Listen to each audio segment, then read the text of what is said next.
we're really excited about the theme this year. It's just kind of one of those messages that kept coming back to us. We really wanted to start this year with Scripture. So we did a lot of studying of the Bible and sharing of Scriptures that were speaking to us, and then just whittled it down to this one Scripture. And then I'm in a Bible study, and we were going over the Scripture again in the Bible study, and the leader read this devotional that you have here.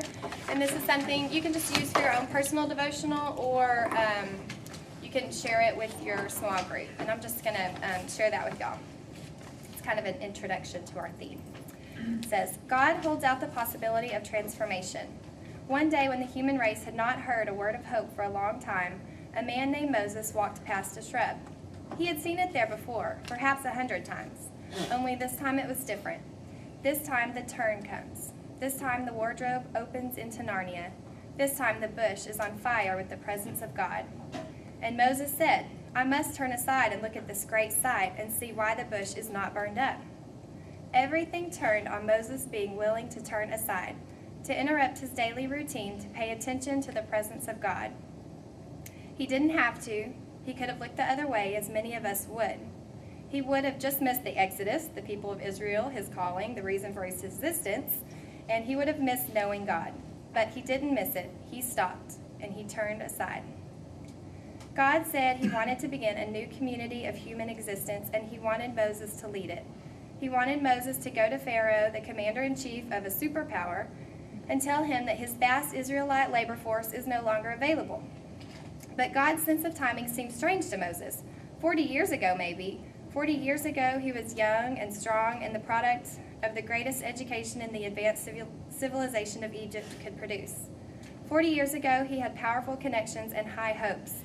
But now he was a nobody, an anonymous shepherd in a forgotten desert, rejected by his own people and a fugitive from the Egyptians.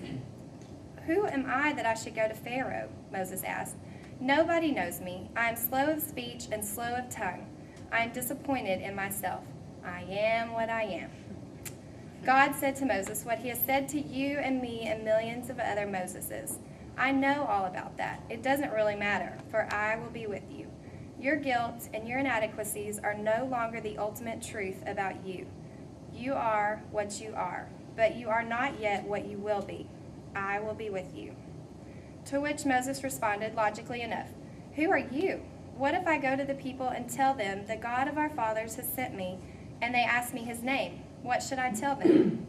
And God answered, I am what I am. God wanted to be known intimately by name.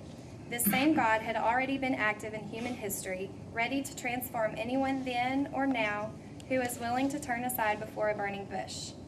I am the God of Abraham and Sarah, of Isaac and Rebekah. I am the God who cared for my people. I have seen the misery of my children when they thought I was not looking. I have heard their groans when they thought I was not listening. I am the God who you saw in the reeds when you were hidden, in the desert when you fled as a fugitive. For this is the God who hides in burning bushes and speaks in a still, small voice. Get our hopes up, God says. You know me. I am what I am. So, like I said, you might want to share that with your group. It was just something that, if you had those messages and it's like, okay, here it is again in a different way. So I just wanted to share it with you. I think let's keep going on the theme just a little bit from that. I have up over here some notes that the planning team used as we were developing the theme. And we kind of talked about the one message that we wanted youth to take home. And some of the things we talked about were God calls us and speaks to us and uses us to help others. We realize we're imperfect, but we're perfect for the plans that God has for us. We're not alone, and we got to get going. Actions matter, not just words. And through God, all things are possible. And God needs me to be who I was created to be. And through that, we came up with the call to action theme. And we're really excited about the theme that the Scripture speaks, that we all have weaknesses, but that God uses them. And we're going to talk about in the small group manual, everyone's going to kind of recognize the excuses that they're making, or the weaknesses, what we consider weaknesses, and just kind of recognize that. And not just a feel good, you know, but it's challenging, and we're going to really dig deep into it. And, you know, I like this, accept it. Everyone has doubts, and God strengthens and claims our imperfections. Then we talked about how the rubber meets the road, kind of, you know, how the message applies.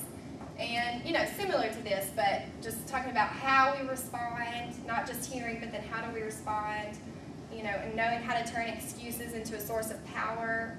And sometimes God teaching us how to listen is more important than speaking, but to listen to what God is telling us. And there's just going to be a lot of self-evaluation for the youth, and I like how it said here, that's not the truth of you anymore. We're going to kind of try to see ourselves as God sees us. How God sees us is the truth of us. So that's kind of where the planning team is coming from. And for the promotion, we kind of connected it to superpower, like superhero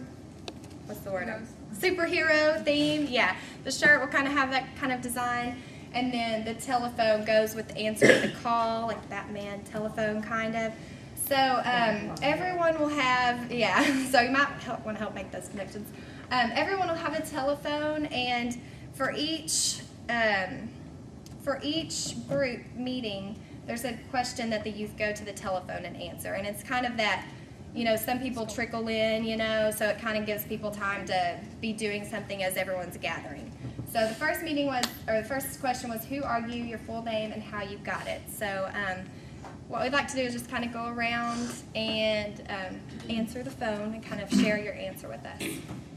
And I guess I'll go first because I really haven't introduced myself. Okay. I'm Laura Ann Amlin, and I got the name from, it's family name, Ann.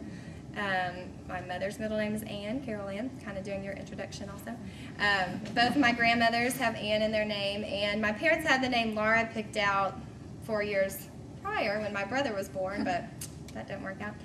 So I love my name, and I'm the director this year, and I very much connect with the message, because when Katie, Mank, and Rick asked me to be director, I was like, what are you talking about?